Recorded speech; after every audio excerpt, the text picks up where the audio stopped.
check. Well, wait. Do we have all the news here? Was it all posted here? Let me skip that. News. Oh, yeah. Okay. Yeah, so I saw this, but I didn't read the entire thing. I want to read it now. As we received a treasure. Let me lower that a bit. Since release, we have received a treasure trove of valuable feedback and suggestions from travelers. First off, we would like to thank all of you for the support. Okay? We have carefully reviewed and summarized everyone's suggestions and have selected ones travelers cared about the most to bring the developers' attention. Check out their reply in the developers' discussion. So this is just...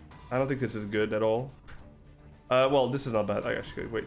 I never have enough for original Resin, which makes it difficult to complete the various daily tasks at the weekly pass missions. In version 1.1, we have decreased the original Resin required in Battle Pass weekly missions from 1600 to 1200. Furthermore, travelers will be able to start up maximum of 160 original Resin, increase from the current limit of 120. So, this is not good, right? Or at least not for what we expected or we wanted to happen. Because what this does is, this is just gonna incentivize, well, completing the battle pass. That's pretty much it, right? Which is good, in a way, but not really. Because what happens then is gonna be like it already takes, what is it? It took 16 hours to fill 120 resin, right? Something like that. And now they increased to 160. So how much is that? I don't even fucking know. Like 24 hours nearly? Something like that? I don't know. But it's like an insane amount. So that's technically 80 more minutes. Right? No. Holy shit, a lot more actually. Every 20 is 180. No, 160. So what was it? We were at 120, right? So we have 40 more. So that's... Jesus, that's 360 minutes. 4 hours? I think, right? The fuck. So that's 4 more hours on top of the 16 hours, which makes it 20 hours or so of regenerate our resin. This is not good. This is not... This doesn't do anything, I would say, but whatever. I want to change key binding control setup. We are in process of developing key binding control setup function, part of which will go live in version 1.1. We're firing on all the cylinders to complete the remaining functionality, which will become available to players later version. That's good.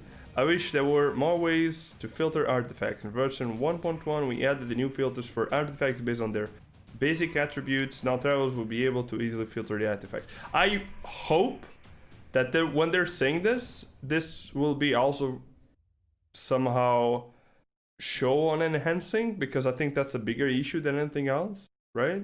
Because if you farm artifacts in the end game, you know every single artifact you have, or you know the most important ones, right? So that's not an issue. The issue is knowing which one's the important one when enhancing. Well, 40 more resin, which is a third of 120, so a third of 16 hours, which is 5 hours and 3 minutes, so 31 hours, something like that. Yeah, we gotta be able to preview them, not just filter. Yeah, exactly. The preview is the important part. I don't think the filter is good, right? I like that. It's gonna make it much easier to see what stats, but I don't think this is the important part, but whatever. We'll take what we get, I guess, at this point. Traversing the game world is time consuming. I want to be able to set my own teleport waypoints, areas that I frequently visit. We have developed an item to provide this kind of function, which will be available for free in the new system. Travelers can look out for this in version 1.1. I don't think this was needed. We have so many teleports. I mean, I guess it's welcome, because I imagine that if the world's gonna become much, much bigger, right? This could be useful, maybe to go back and forward, but I'm trying to think of situations when we would do that. But there's a cooldown on almost every mob and everything, so why would we do this? I'm a bit like, I don't see how this can be a specific case where this would be really, really good. But whatever, I guess. I mean, they're adding it. It's annoying to have selected equipped artifacts and weapons to find out which character has them equipped. In version 1.1, small character avatars will appear next to the icons. Okay, that's good. Allowing travelers to know exactly which characters have which artifacts, weapons equipped that class. Okay, that's good. I like that. I mean, it's not really annoying to select them. I guess if you have an enormous amount of characters, maybe. It's mostly for going to a lot of visited places. Yeah, but you can only select one. That's crazy. So a lot of visited places, you still won't. It won't help you. It's just one spot. They say there. Where is it? We have developed a variety of kind of function. We'll develop to free a new system target. Item that this kind of function.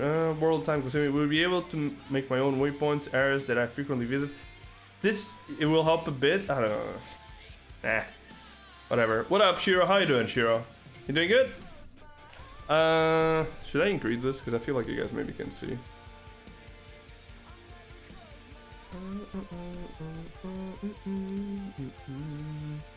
What else? What else? What else? Developer Q&A. How is damage calculated when I have more than one shield? And which shield sustain damage first? Oh, you can have more than one shield? I didn't even know that. In practice, when a character is hit, the damage sustained will affect every active shield simultaneously. Is this... Okay. After this damage is calculated, if the character still has a shield remaining, the characters themselves will not take damage.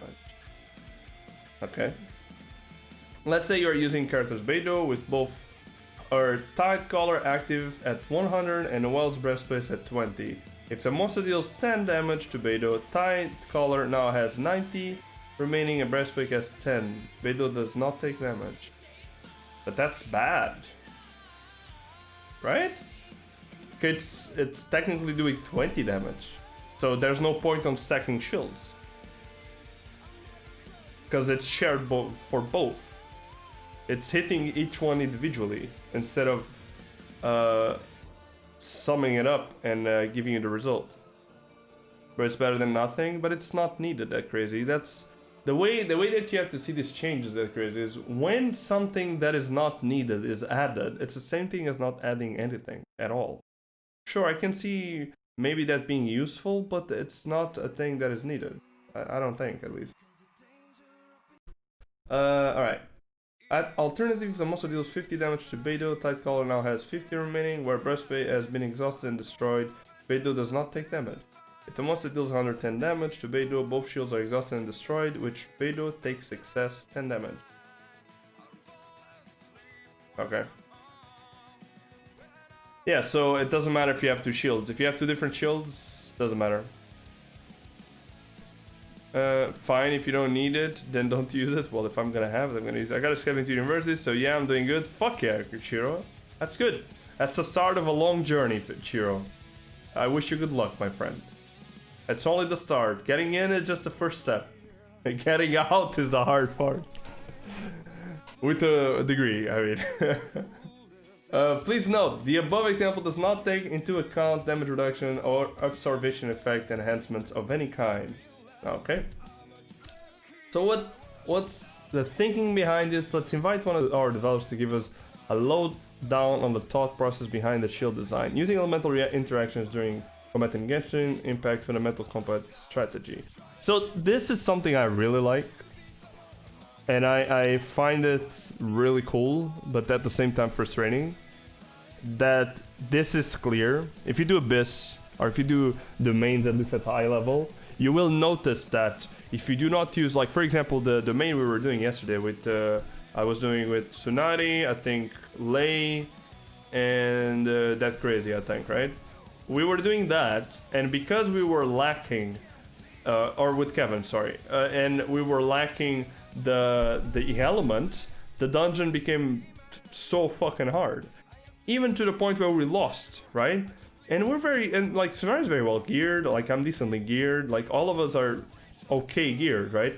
But the fact that we didn't use the element that was required, it made it insanely hard to accomplish it, which I like a lot, because this gives more depth to the game itself. Because if someone just runs attack and they just go around and fucking do physical damage on everything and destroy everything, it becomes annoying. We were brute forcing with penalties, yeah, pretty much.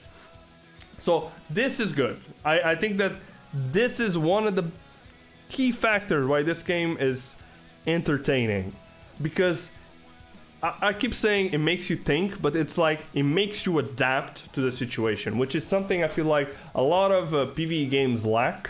Like they just, I don't know, scale the HP and the damage of a mob, and there you go. It's a different challenge, and this creates a completely different challenge actually. Building on this aspect of the gameplay is a tactic of using elemental shields to absorb damage of the same element. Right? The mechanic we designed whereby characters' defensive shields have 250 observation effectiveness against elemental damage of the same type is likewise based on the aforementioned consideration. I find out this about this week because I don't really play with Geo characters, and I find this is really cool. I think this makes Geo a lot more useful, defensive-wise at least. So yeah. In one aspect, our decision not to employ stackable shields in our design was to avoid need to players to acquire many shield type characters.